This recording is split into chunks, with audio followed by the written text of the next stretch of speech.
There are moments in history that feel less like fact and more like folklore. They are points on a timeline where the crisp, documented narrative of our world dissolves into something softer, more mysterious, a campfire story told on a global scale. These are the stories of figures who step out of the crowd, perform one inexplicable, legendary act, and then vanish back into the mists of anonymity, leaving behind a wake of questions that ripple across decades. They become ghosts in our collective memory. And perhaps no ghost is more famous, more daring, and more enduringly American than the man who called himself Dan Cooper. Our story begins on the eve of a holiday. It's Wednesday, November 24th, 1971, Thanksgiving Eve. Across America, families are gathering, airports are bustling with travelers heading home, and the air is thick with the promise of a long weekend. At Portland International Airport in Oregon, the scene is no different. The rain of the Pacific Northwest falls in a steady, gray curtain. Among the travelers waiting to board Northwest Orient Airlines Flight 305, a short commuter hop to Seattle, Washington, is a man who appears utterly unremarkable. He is in his mid-40s, perhaps 6 feet tall, with a quiet, businesslike demeanor. He's wearing a dark suit, a crisp white-collared shirt, and a narrow black tie, fastened with a mother-of-pearl tie clip. He carries a black attaché case. He purchases his one-way ticket at the counter, paying with a $20 bill. The name he gives is Dan Cooper. He is assigned seat 18C. He boards the Boeing 727, settles into his seat, lights a Raleigh cigarette, and orders a bourbon and soda. To anyone who noticed him, he was just another face in the crowd, a businessman on his way to another city. He was invisible, but he would not remain so for long. The flight is barely a third full, with only 36 passengers and a crew of 6. The plane takes off on schedule, at 2:50 p.m., climbing into the turbulent, rain-filled sky. As the jet levels off, Cooper signals to the flight attendant nearest to him, a young woman named Florence Schaffner. He hands her a folded piece of paper. In the life of a flight attendant, receiving notes from passengers is not unusual. They are often flirtatious, sometimes a business card, sometimes a simple request. Florence, assuming it was the former, simply slipped the note into her purse, unopened. Cooper leaned closer. His voice was low, calm, and without a trace of agitation. "Miss," he said, "you'd better look at that note. I have a bomb." The words hung in the air, a stark and terrifying contrast to the man's placid expression. Florence retrieved the note. The words, written in neat, all-capital letters with a felt-tip pen, were chillingly direct. The note stated that he had a bomb in his briefcase and that he wanted her to sit with him. Florence did as she was told, taking the seat beside him. Quietly, he asked to see the contents of the case. He unlatched it just enough for her to glimpse what was inside. A tangle of wires, a large battery, and 8 red cylinders. Whether it was a real, functional bomb or an elaborate bluff, it didn't matter. In that moment, for Florence Schaffner and the crew of Flight 305, it was the most real thing in the world. Cooper then stated his demands, calmly and precisely, as if he were ordering a meal. He wanted $200,000 in negotiable American currency. He wanted 4 parachutes, 2 primary parachutes, and 2 reserve parachutes. And he wanted a fuel truck standing by in Seattle to refuel the aircraft upon arrival. He instructed Florence to take these demands to the captain in the cockpit. As she walked away, a new reality had dawned aboard the plane. Flight 305 was no longer a simple commuter flight. It had become a hostage situation, a stage for one of the most audacious crimes ever committed. The man in seat 18C, the quiet businessman named Dan Cooper, had just hijacked an airliner. And in doing so, he was about to jump, quite literally, from anonymity into legend, becoming the subject of the only unsolved case of air piracy in the history of the United States. The captain of Flight 305, William Scott, received the news with professional calm. He contacted Northwest Orient's headquarters in Minneapolis, relaying the hijackers' demands. The company president, Donald Nyrop, made an immediate decision: cooperate fully. The lives of the passengers and crew were paramount. The priority was to get the plane on the ground safely. While the passengers remained blissfully unaware, thinking the delay was due to a minor mechanical issue, a frantic, high-stakes operation was unfolding between the sky and the ground. The FBI was alerted. Agents scrambled to gather the ransom money. $200,000 in 1971 was a significant sum, equivalent to over $1.3 million today. The instructions were specific. The money had to be in unmarked $20 bills. FBI agents in Seattle rushed to several local banks, gathering stacks of cash. Each of the 10,000 bills was photographed, their serial numbers recorded, creating a list that the FBI hoped would be the hijackers' undoing.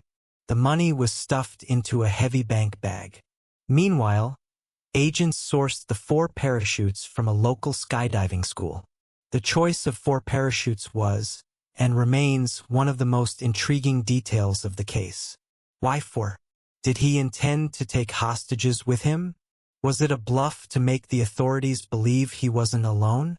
Or was it a clever psychological trick, designed to ensure the authorities didn't sabotage the parachutes, assuming he might force a crew member to jump with him? It was the first of many signs that Dan Cooper was not an amateur. He was a thinker. He was a planner. As the plane circled Puget Sound, burning fuel to ensure a safe landing weight, Cooper continued his performance of unsettling calm. He ordered a second bourbon and soda, paid for it, and even insisted that the flight attendant, Tina Mucklow, who was now his primary liaison, keep the change. He was polite, considerate, and never once raised his voice. He seemed, by all accounts, like a gentleman who was holding dozens of lives in his hands. Tina Mucklow would later describe him as thoughtful and calm, not at all cruel or nasty. He seemed rather nice.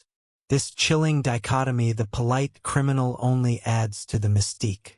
This wasn't a crime of passion or desperation. It was a cold, calculated business transaction. At 5:39 p.m., after nearly 2 hours of circling, Flight 305 landed at Seattle-Tacoma Airport. Cooper ordered the pilot to taxi to a remote, brightly lit section of the tarmac, far from the main terminals. He demanded that all the window shades on the plane be lowered to prevent police snipers from getting a clear view. Again, this was a sign of a man who had thought through the operational security of his own crime. He was methodical. A single Northwest Orient employee on foot approached the aircraft carrying the bank bag filled with cash and the parachutes. The exchange was made through the aft air stairs of the Boeing 727, a unique feature of the aircraft, a staircase at the rear that could be lowered in flight. This feature would soon become the centerpiece of the entire event. Once the money and parachutes were aboard and verified by Cooper, he held up his end of the bargain. He allowed all 36 passengers, along with flight attendant Florence Schaffner and another senior attendant, to deplane. They walked off into the rainy Seattle night, their brief, unknowing role in the drama now over. Only 4 crew members remained with Cooper on the plane: Captain Scott, First Officer Radizak, Flight Engineer Anderson, and the flight attendant Tina Mucklow. Now, the second phase of Cooper's plan began. He laid out his flight plan to the cockpit crew. He wanted to fly to Mexico City.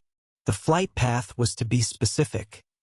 They were to fly south, along a designated airway known as Victor 23. The plane was not to fly higher than 10,000 feet. The airspeed was to be kept as low as possible, around 100 knots. And crucially, the landing gear was to remain down, and the wing flaps were to be set at 15 degrees. Each of these instructions was highly specific and deeply revealing. Flying at 10,000 feet would keep the cabin unpressurized, making a jump possible without needing an oxygen supply. The low speed and the drag from the landing gear and flaps would make the jump more stable and survivable. These were not the demands of a random person. They were the instructions of someone with a significant practical knowledge of aviation and parachuting.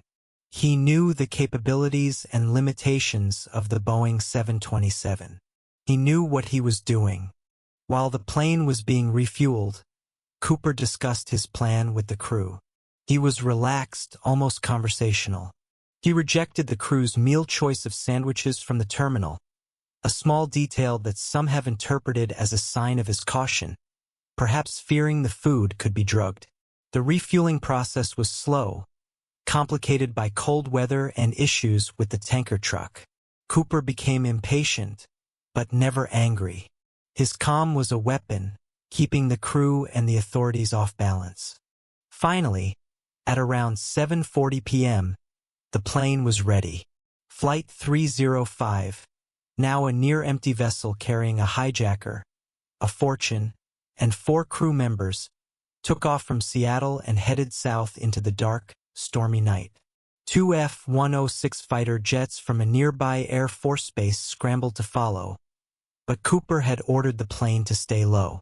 The fighter jets, designed for high-speed, high-altitude interception, struggled to fly slow enough and low enough to maintain visual contact in the thick clouds and darkness without being seen by Cooper. For all intents and purposes, the Boeing 727 was alone in the storm.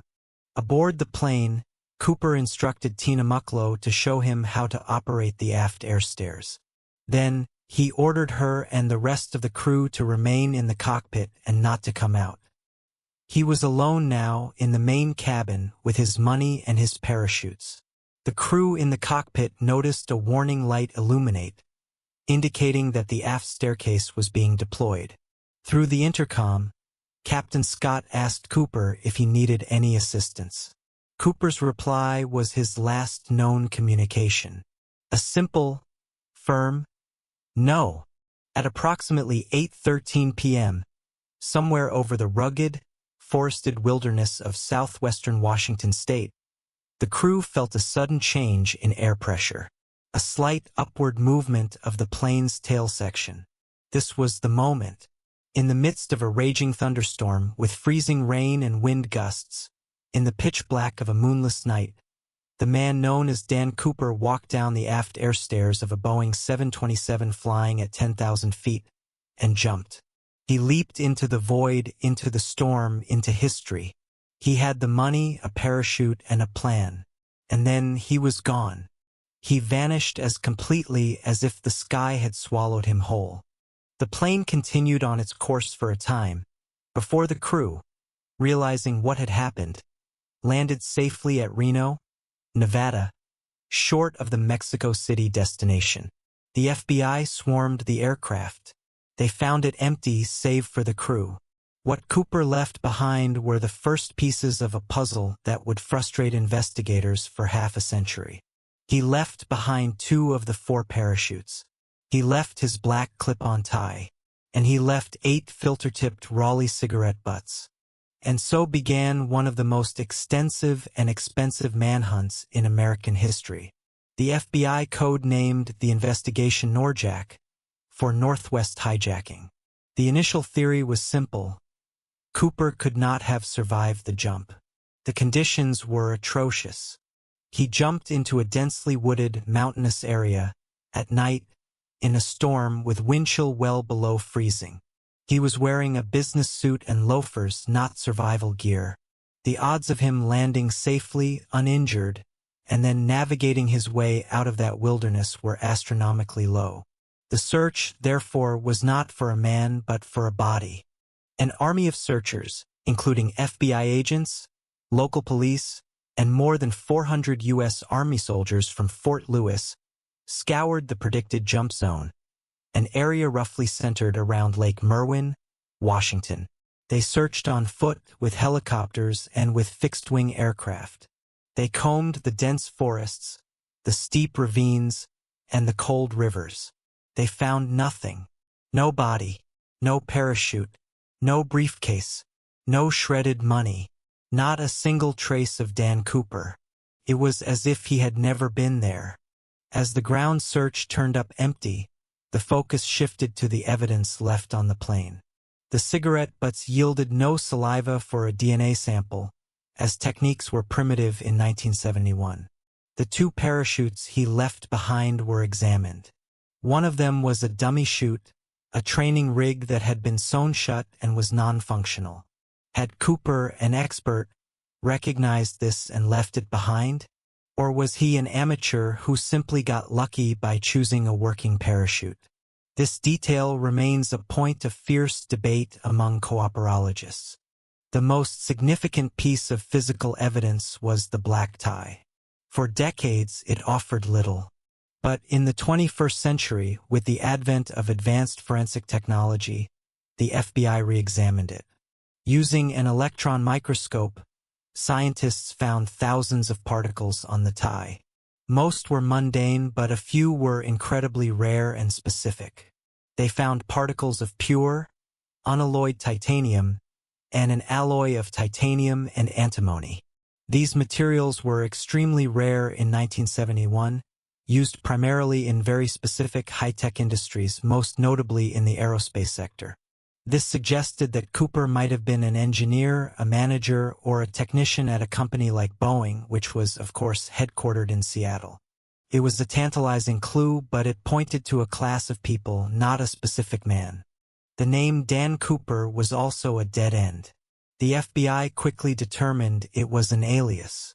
However, a crucial mistake by an early news reporter, who misunderstood a source, broadcast the suspect's name as D.B. Cooper. The name stuck.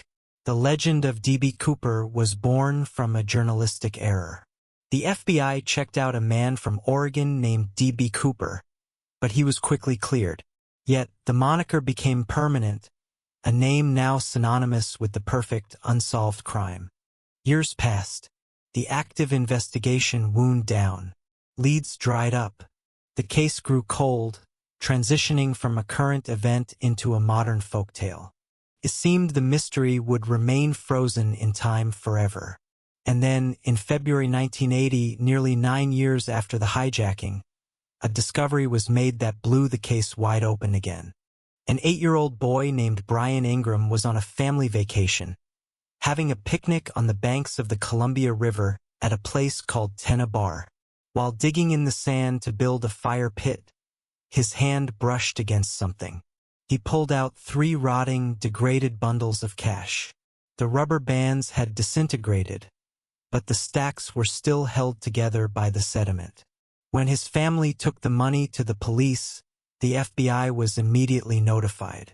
They checked the serial numbers. It was a match. This was Cooper's money. 2 bundles of $120 bills each, and a third, smaller bundle of 90 bills. A total of $5,800. The discovery was electrifying, but it raised more questions than it answered. How did the money get there? Tenna Bar was miles downstream from the predicted jump zone. One theory, favored by the FBI, was that the money had washed down from a tributary river into the Columbia and been deposited on the sandbar. Hydrologists confirmed this was possible. This supported the theory that Cooper had died during the jump, his body and the rest of the money either lost in the wilderness or at the bottom of a river. But there were problems with this theory. The money was found in neat stacks. If it had tumbled down a river for 9 years, it should have been scattered. The rubber bands were gone, but the bills were still in order. Furthermore, if the money washed ashore, why was only this small portion found? Where was the other $194,200? Some researchers proposed an alternative. What if Cooper survived, buried some of the money, and for some reason never came back for it? Or what if he intentionally discarded a portion of it to throw off investigators? The $10 money was a concrete link to the crime, but it was a link that pointed in multiple contradictory directions. It was a clue that only deepened the enigma. And that brings us to the heart of the D.B. Cooper mystery: the suspects. With no body and no confession, the case became a magnet for theories, and over the years, a rogues gallery of potential Coopers has emerged. The FBI officially investigated over 1,000 suspects. Most were quickly dismissed, but a few have remained subjects of intense speculation and debate.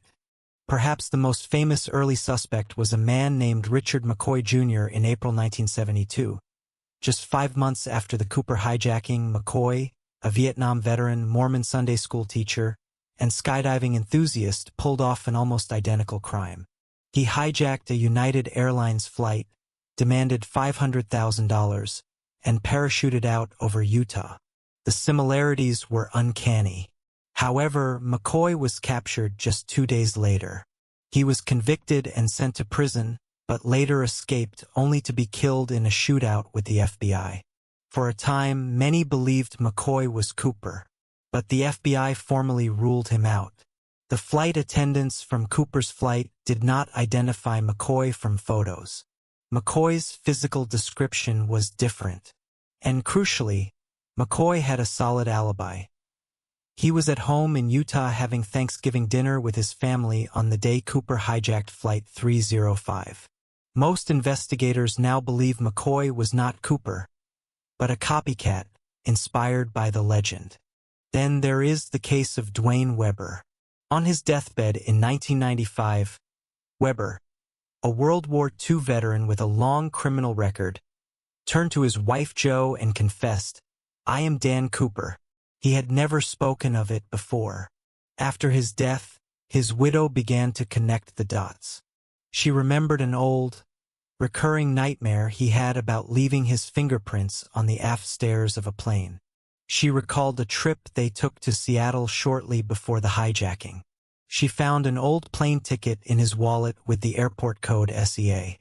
He had suffered a knee injury, which he claimed was from a jump out of an airplane. She even found notes in a book he owned, where he had underlined passages about the altitude and airspeed of a Boeing 727. It was a compelling web of circumstantial evidence. However, Weber's physical description didn't perfectly match the sketches of Cooper, and more importantly, a DNA sample from Weber did not match the partial DNA profile later developed from the Ty Cooper left behind. The FBI remains skeptical. Was it a genuine deathbed confession, or the final, grandiose fantasy of a lifelong con man? A more recent suspect to gain prominence is Lynn Doyle Cooper, or L.D. Cooper. The theory was brought to the FBI in 2011 by his niece, Marla Cooper. She recalled her uncle, a leather worker and Korean War veteran, showing up at her family's Thanksgiving celebration in 1971, the day after the hijacking. He was badly injured and claimed to have been in a car accident. She also remembered him and her other uncle plotting something secretive involving a lot of money. The most tantalizing clue she provided was a guitar strap her uncle owned, which she believed contained a partial fingerprint. The name L.D. Cooper was also intriguingly close to the media-created moniker of D.B. Cooper. For a time, the FBI considered him a credible person of interest. However, after investigation, his DNA was also found not to be a match to the profile from the Ty. The L.D. Cooper lead, like so many others, went cold. Perhaps one of the most intriguing suspects is Kenneth Christensen. He was a former Army paratrooper and, crucially, a former flight purser for Northwest Orient Airlines. He was based in Seattle. He knew the planes. He knew the routes. His own brother expressed suspicion after his death in 1994, noting that Ken had purchased a house with cash shortly after the hijacking. He was a heavy smoker and drank bourbon just like Cooper. On his deathbed, he reportedly said to his brother, "There is something you should know, but I cannot tell you." The physical description, however, is a sticking point. Christensen was shorter, lighter, and had a different complexion than the man described by the flight attendants.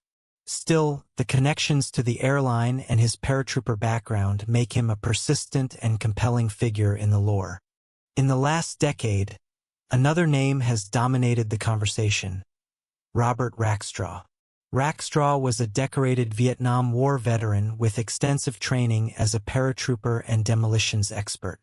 He had a pilot's license and a history of criminal activity, including check fraud and possession of explosives. He was investigated by the FBI as a potential Cooper suspect in the late 1970s, but was ultimately dismissed due to a lack of direct evidence. However, a team of private investigators and a popular television documentary brought his name back into the spotlight, claiming they had uncovered coded messages in letters Rackstraw sent, confessing to the crime. Rackstraw, for his part, played coy with the accusations, never fully denying them, seemingly enjoying the notoriety. But the FBI has been firm. They have repeatedly stated that Rackstraw was ruled out and is not their man. To them, he is an attention seeker, not the quiet, calculating professional who hijacked Flight 305. And so the list goes on. Dozens of names, dozens of theories, each a tantalizing path that ultimately leads to a dead end. Every promising clue seems to dissolve upon closer inspection. Every suspect has an alibi or a contradiction that casts doubt. The case is a hall of mirrors, where every reflection seems plausible for a moment, before revealing itself as just another distortion. In July of 2016, after 45 years of active investigation, the FBI officially closed the D.B. Cooper case. They announced they would no longer be actively pursuing leads, shifting resources to other priorities. They would preserve the evidence, but the manhunt was over. It was a quiet, bureaucratic end to one of the most sensational crimes of the 20th century. For some, it was an admission of defeat. For others, it was simply an acknowledgement of the obvious. The ghost had won. Which brings us back to the central, haunting questions. Did he survive the jump? The FBI long maintained that he likely did not, that he perished in the wilderness, his body and the money lost forever to the elements. The ferocity of the storm, his lack of proper gear, the unforgiving terrain, the odds were stacked impossibly against him. The discovery of the money at Tena Bar seems to support this, a final, small piece of the wreckage washing up on the shores of history. But what if he did? What if, against all odds, this man with a plan, this expert in aviation and parachuting, pulled it off? What if he had an accomplice on the ground, waiting for him? What if he landed safely, buried or lost a small portion of the money, and simply walked away, melting back into the society he had just so brazenly robbed? If he survived, he would be in his 90s today. Is it possible that somewhere out there, an old man is living out his final years, holding on to the secret of one of history's greatest unsolved mysteries? Did he squander the money, or live a quiet, comfortable life, a modern-day folk hero hiding in plain sight? This is why the story of D.B. Cooper endures. It's more than just a true crime case. It has become a modern myth. He is a symbol of rebellion, a lone individual who took on the system, the airlines, the government, the FBI, and won. He committed a crime with a stunning lack of violence, a polite and almost charming audacity. He was a phantom who took the money and simply vanished. In an age of mass surveillance and digital footprints, the idea that someone could achieve such a clean, total escape is almost romantic. He represents a kind of freedom, however illegal, that many people find deeply compelling. But the legend obscures the reality. Dan Cooper was not a hero. He was a criminal who terrorized a flight crew and endangered the lives of dozens of people for personal gain. He was a man who strapped what he claimed was a bomb to his person and threatened to blow a commercial airliner out of the sky. The romance of the story should never fully overshadow the cold, hard fact of the crime itself. And yet, the mystery remains. The man known as Dan Cooper stepped out of the rain and into a Boeing 727 on Thanksgiving Eve, 1971. He became a name, a sketch on a wanted poster, a set of demands. And then, he stepped out of the back of that plane and into a storm, becoming something else entirely. A legend, a ghost, a question mark that hangs, forever unanswered, in the dark and turbulent skies of the American Northwest. If this journey into the heart of one of America's greatest unsolved mysteries has captured your imagination, consider subscribing to our channel for more deep dives into the stories that haunt the edges of our history. Click the notification bell so you don't miss our next descent into the unexplained. And now, I turn the question to you. What is your theory? Do you believe D.B. Cooper survived the jump? And if so, who do you think he was? Share your thoughts and suspects in the comments below. Because in a case with no official answers, the collective speculation of the curious is all we have left. The trail may be cold, but the story is very much alive.